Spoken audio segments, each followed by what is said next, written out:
चुनावी जनसंपर्क अभियान के तहत जेकेएलएम प्रत्याशी अशोक मंडल पहुंचे शिवलीबाड़ी। दर्जनों माले कार्यकर्ता ने पार्टी छोड़ जेकेएलएम का थामा दामन। अशोक मंडल ने माला पहनाकर उन सभी लोगों का स्वागत किया। वहीं शिवलीबाड़ी जैसे ही जेकेएलएम प्रत्याशी अशोक मंडल पहुंचे, लोगों ने उनका भरपूर स्वागत किया और उन्हें फूल माला से लाद दिया। लोगों ने एक स्वर में कहा कि इस बार अशोक मंडल को हम सभी जिताने का काम करेंगे। बताते चले कि दर्जनों की संख्या में माले समर्थकों ने पार्टी छोड़ जेकेएलएम का दामन थामने का काम किया है। इधर अपने संबोधन में जेकेएलएम प्रत्याशी अशोक मंडल ने कहा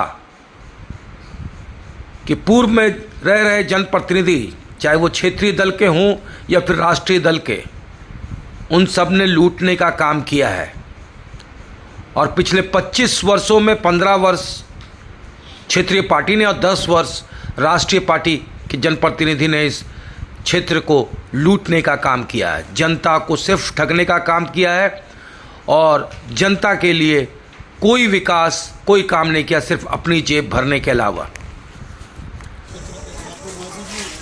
हमारे मार्गदर्शक के रूप में, हमारे बड़े भाई के रूप में उपेंद्र पाठक जी हमारे बीच मुकदमा से आए हुए हमारे पार्टी के प्रेमी तथा हम सब के छोटा भाई के रूप में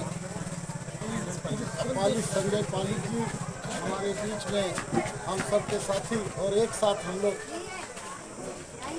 के साथी और कार्यकर्ता के रूप में एक साथ घूमते रहते हैं भाई फारूक जी साथी।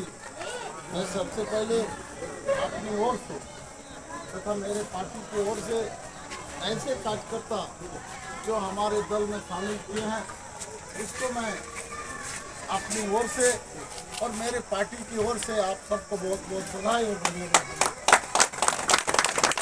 साथी, हमारे एक साथी ने बताया हर 5 साल के बाद चुनाव होता है और चुनाव में हम किसी न किसी रूप में किसी को प्रतिनिधित्व करने का काम हम लोग दिया करते हैं और हम ये सोचते हैं जिसे हम प्रतिनिधि के रूप में चुनते हैं वो मेरा हर समय रक्षक बनके मेरा काम और हमारा हर सुख में दुख में हमें मदद करने का भी काम करने का काम। ऐसा नहीं हम राजनीति करते हैं, एमएलए और एमपी बन जाते हैं, तो ऐसा बात नहीं होना चाहिए। कहीं हिंदू और मुसलमान को लड़ाने का जो बात होता है ऐसा नहीं होना चाहिए। लेकिन दुर्भाग्य है हमारा मिर्जा में ऐसा प्रतिनिधि लगातार हम लोग गलती के कारण प्रतिनिधि करने का मौका 3 बार दिए।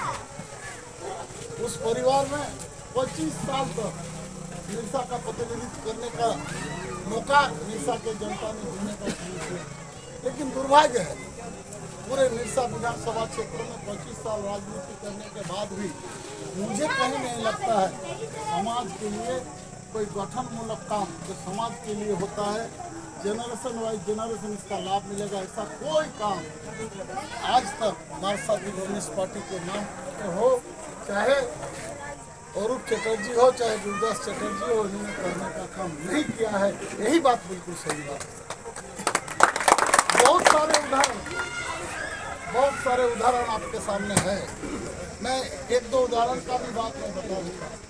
आप ये आपके घर के सामने जो ब्रिज बना है, आपने देखा होगा जब उद्घाटन ब्रिज बनने का बाद जब पब्लिक हुआ तो जैसा कोई विधि विधान है, तुम जनप्रतिनिधि हो, तुम यहाँ का एमएलए रह चुके हो 3 बार, तुम सरकार के द्वारा कोई ब्रिज बनता है, कोई बड़ा योजना का उद्घाटन होता है, अपने आप कोई विधि बनाने वाला